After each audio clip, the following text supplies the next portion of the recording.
people generally understand that negotiating with politically motivated rebel groups is appropriate and maybe more desirable.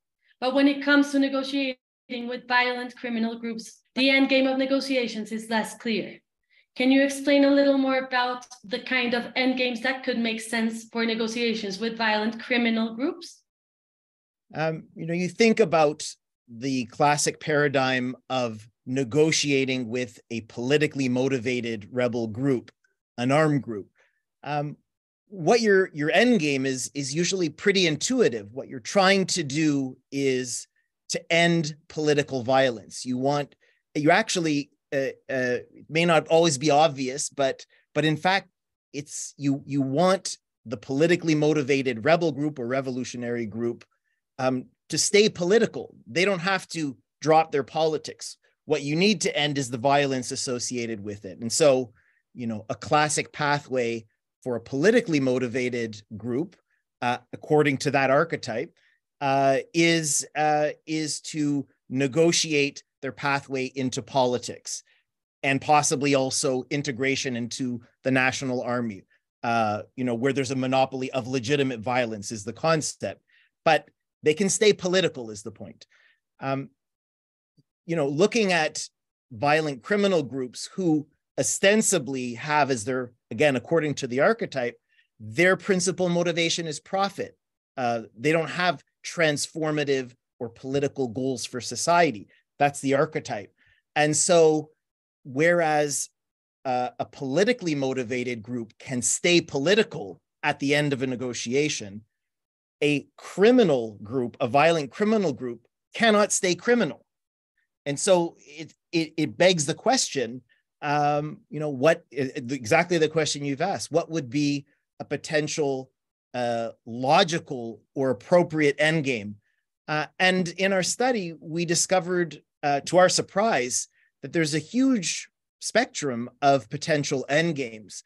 I should say at the outset that most of the negotiations we looked at had limited aims. They were not seeking any socially transformative or comprehensive objectives.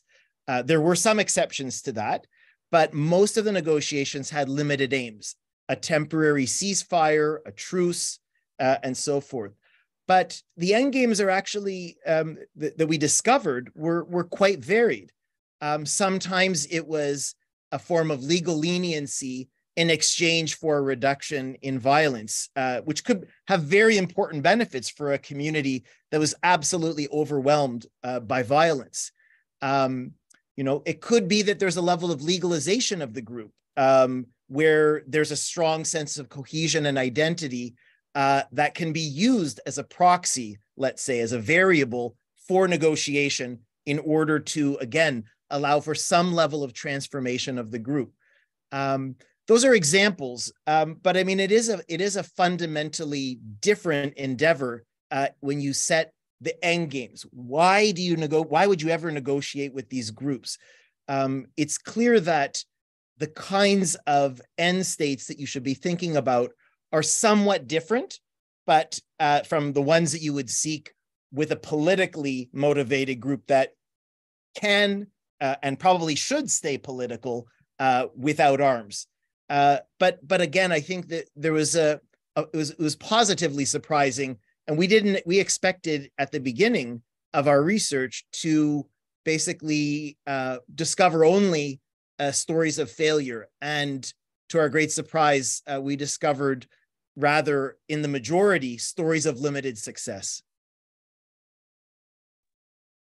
Thank you, Mark. I'd like to go a bit deeper into the challenges of negotiating with these groups. As explored in our study, there are various moral hazards and practical challenges associated with negotiating with violent criminal groups. Based on the findings of this study, can you explain how these challenges can be reduced or managed? Yes. So on the point about moral hazards, and then maybe I'll address after that the question of practical challenges. I think there's a number of moral hazards that are associated really with any negotiation, whether it's with these kinds of groups, violent criminal groups, or indeed with a jihadist group or with a political opposition in some contexts where there may be a negotiation around the possibility of democratic transition. Negotiation always carries a certain number of moral hazards. I mean, to just mention a couple in the context of our study, looking at violent criminal groups, one obvious one is that through the choice to negotiate with one of these groups, you might give them a level of additional legitimacy that they don't deserve. A second kind of moral hazard is if you negotiate with them or you offer to negotiate with them, especially if you're a government, then you may actually be encouraging them to use more violence. You'll end up being blackmailed by them through violence. Maybe other criminal groups that are part of the criminal market in a particular setting may then see, again, that's another kind of moral hazard. They may also do things. So for example, we can also see, I mean, a third moral hazard I can mention, which is, again, I think a common fear, is that a criminal group will suddenly don the clothes of a rebel group, politically and rhetorically. They'll try to look political in order to gain sets of benefits. So those are examples of moral hazards.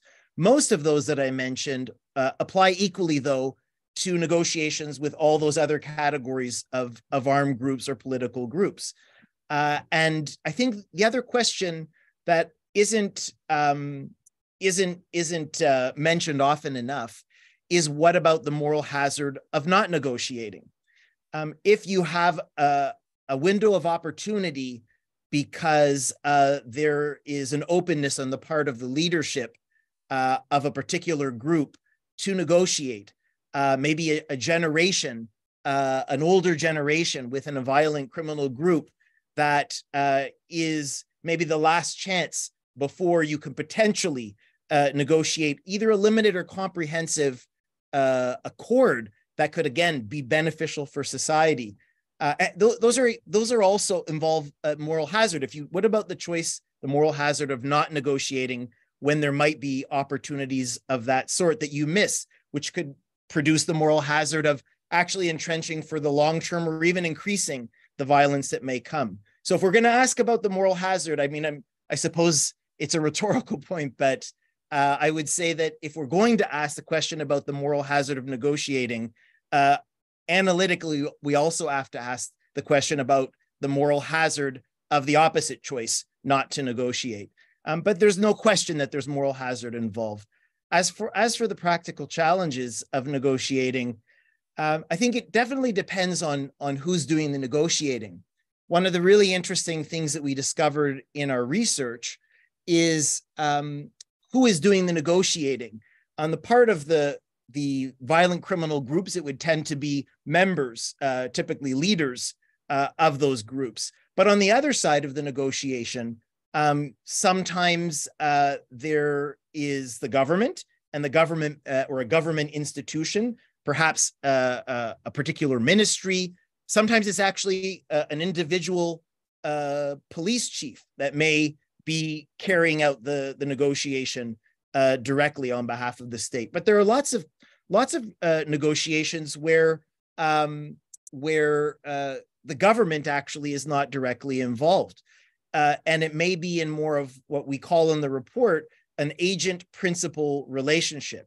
So it is not carrying out the negotiation, but someone else is carrying it out on behalf of the state. And that can keep that political distance, that management, let's say, of the risk of the public being aware, because again, very often these talks begin in secret. They may not remain secret, but they tend to because of the fear of the public reaction, especially if the public becomes aware too early.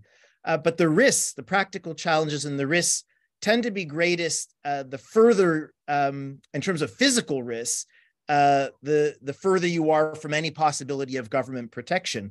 We saw examples where everybody from academics to religious leaders to lawyers, even a journalist, in the case of a Bangladeshi negotiation with some pirates, these people are incredibly vulnerable. They're vulnerable physically, and they're also vulnerable to prosecution if or when the talks don't go well or are exposed, and then someone has to be scapegoated or blamed.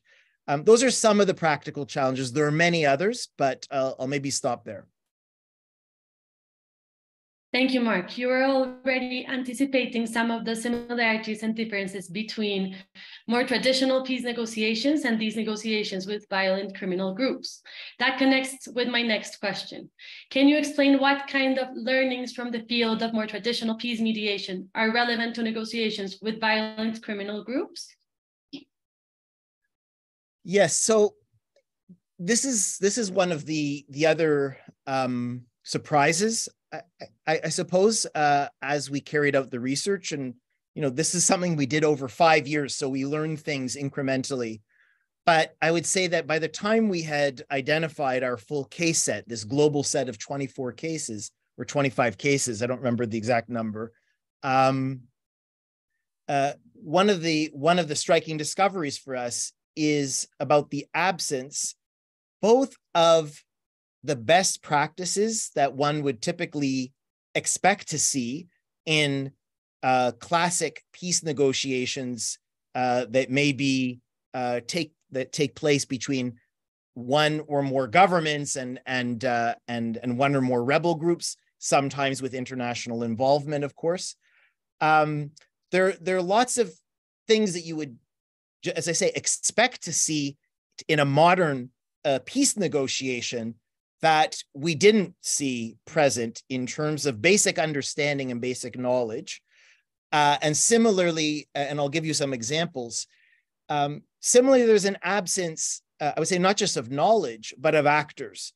So the peace mediation support sector, our organization is really a modest part of that sector. Peace mediation support organizations and institutes are generally absent from these negotiations with violent criminal groups, whereas they would tend to be present in negotiations with revolutionary groups and, as I say, classic peace talks.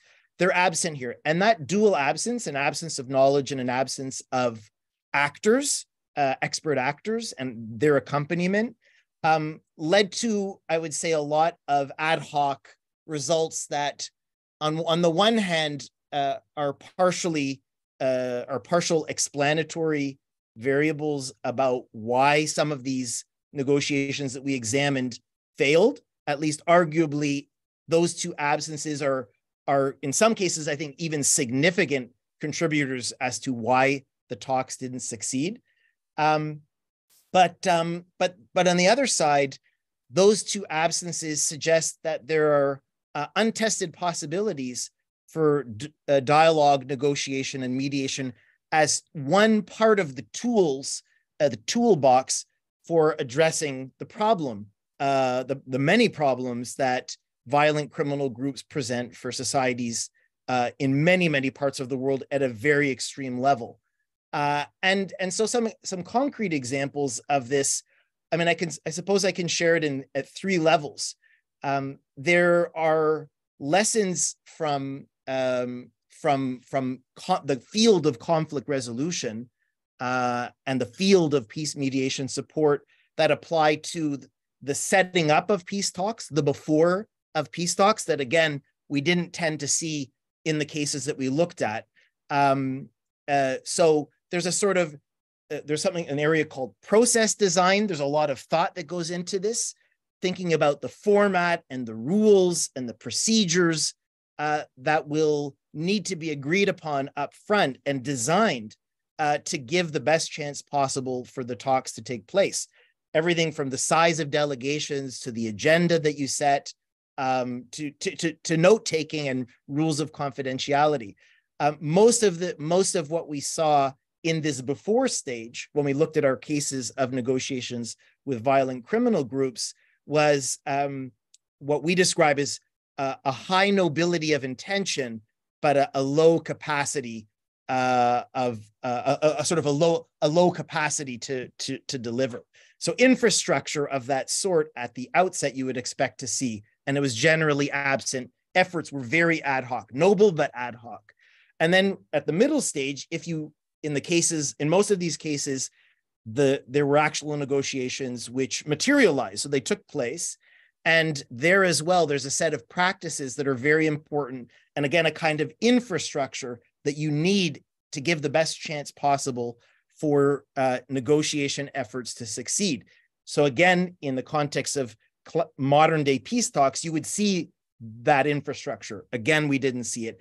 And then similarly, after negotiations, if you're fortunate enough to reach an accord, there have to be you need to give the best chance of successful implementation. And again, the same basic thing. There's do's and don'ts of implementation. And at all three levels, the before, the during, and the after, when we look at the vast majority of these cases of negotiating with violent criminal groups, they were marked by an absence, those two absences I mentioned, absence of knowledge and absence of actors. And surely we could at least ask the question reasonably whether this indicates that there's untested possibilities here, and maybe there could be better results if those two absences were filled. Thank you, Mark. IFIT reports notes that strengthening state institutions is key to securing the most effective possible outcomes in these negotiations.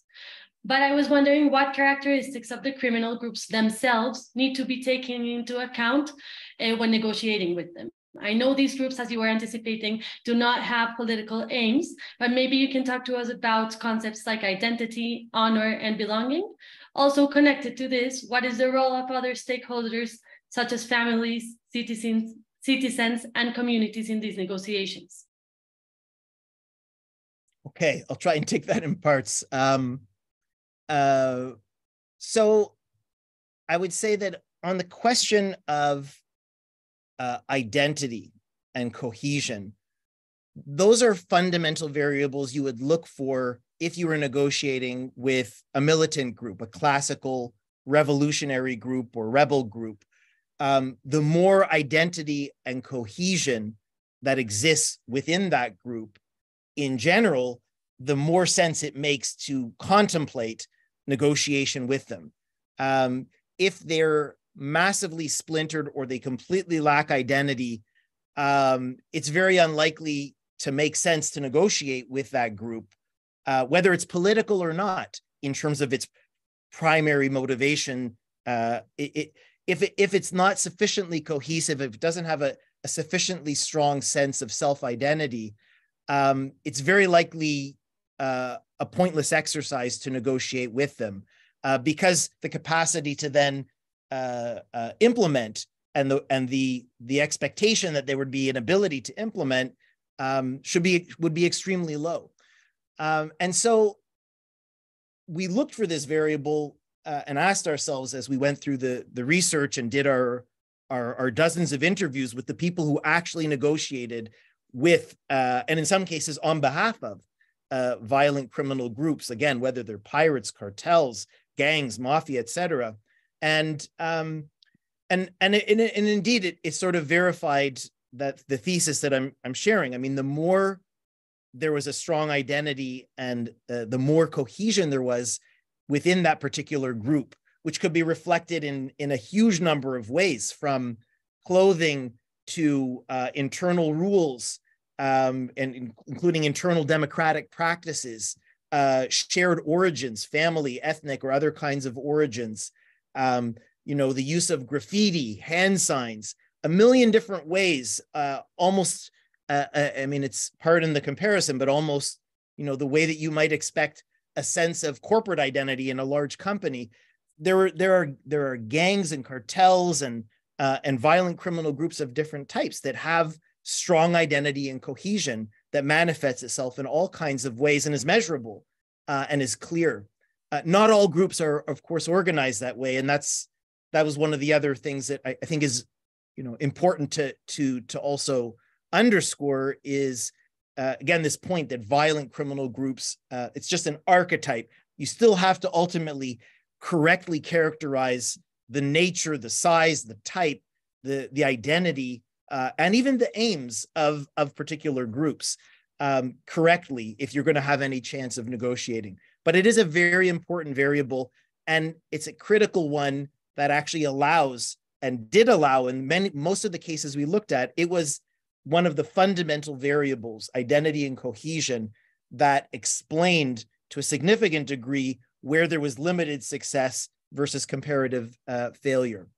And then in terms of your other point about communities and civic engagement, so for us, and I do want to acknowledge my co-author, Vanda Felbab Brown as well. So, I mean, as we went through this, all of this work together,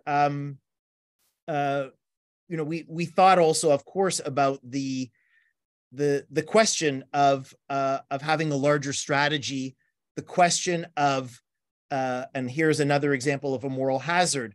If you negotiate with some of these groups, there's a fear that you may be weakening institutional enforcement capacity, for example. In any case, and so we looked at that question, the importance of strengthening institutions as an accompanying goal, and really, in a sense, one of the ultimate goals you should be including when you think about where you want to end up as part of a negotiation. The negotiation can't achieve everything. What are the other accompanying goals and measures that you should be pursuing if your interest is reducing violence in society, reducing criminal violence in particular? And here, we also looked at the question, which came out in very interesting ways in the research, of something that it has to do with civic empowerment, because institutional strengthening is important, but you also need to have strategies of civic empowerment as well as prevention strategies as well, in order to reduce the incentives and reduce the dependence that many communities end up having on violent criminal groups, especially when there's a territorial control associated with them.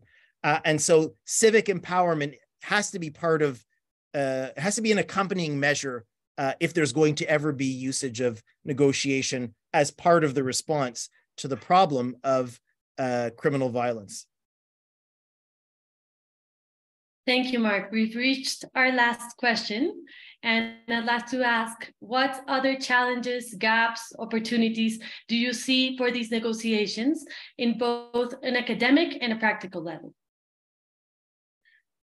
Yeah, I would say at an academic level, I mean, at this stage, the IFIT study, which we actually published, it's already a couple of years, it's hard to believe that we published it 2 years ago. We began it 7 years ago. So, but it's still for now the only global study, but it certainly was never conceived as anything more than a starting point, because I would say that, we were certainly, we read lots of helpful literature early on as part of our literature review.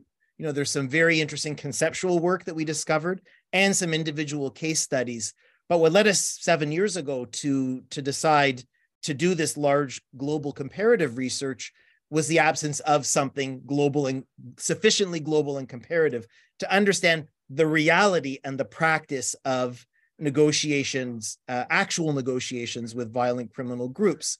But there's lots more cases out there, and anyone who's listening to this webinar that has an aspiration or is actually currently trying to identify other cases will probably encounter the same challenges that we did, but it's worth it because we're going to learn a lot from actual cases. And so we hope that our piece will inspire further academic work. That would be wonderful. And practically speaking, I would say that, there is, to go back to something I mentioned earlier, I think there's actually a lot of scope and opportunity to develop and test properly through a more active engagement and support and an overcoming of the taboo of this subject that will allow for some more of these negotiations, at least to give them a better chance to succeed. Because again, this is not a hypothetical proposition. negotiations with organized crime groups and violent criminal groups happen all the time, and just not, I can't say everywhere, but certainly in every continent, and they're going to continue, and they're probably going to increase. So we need to engage. Thank you very much, Mark, for all of your insights. And thank you all of you for joining us for this session of our 10 Peacebuilding Innovation series. We hope that you join our next one, which will be on partial agreements and their pros and cons as compared to comprehensive agreements. Thank you very much.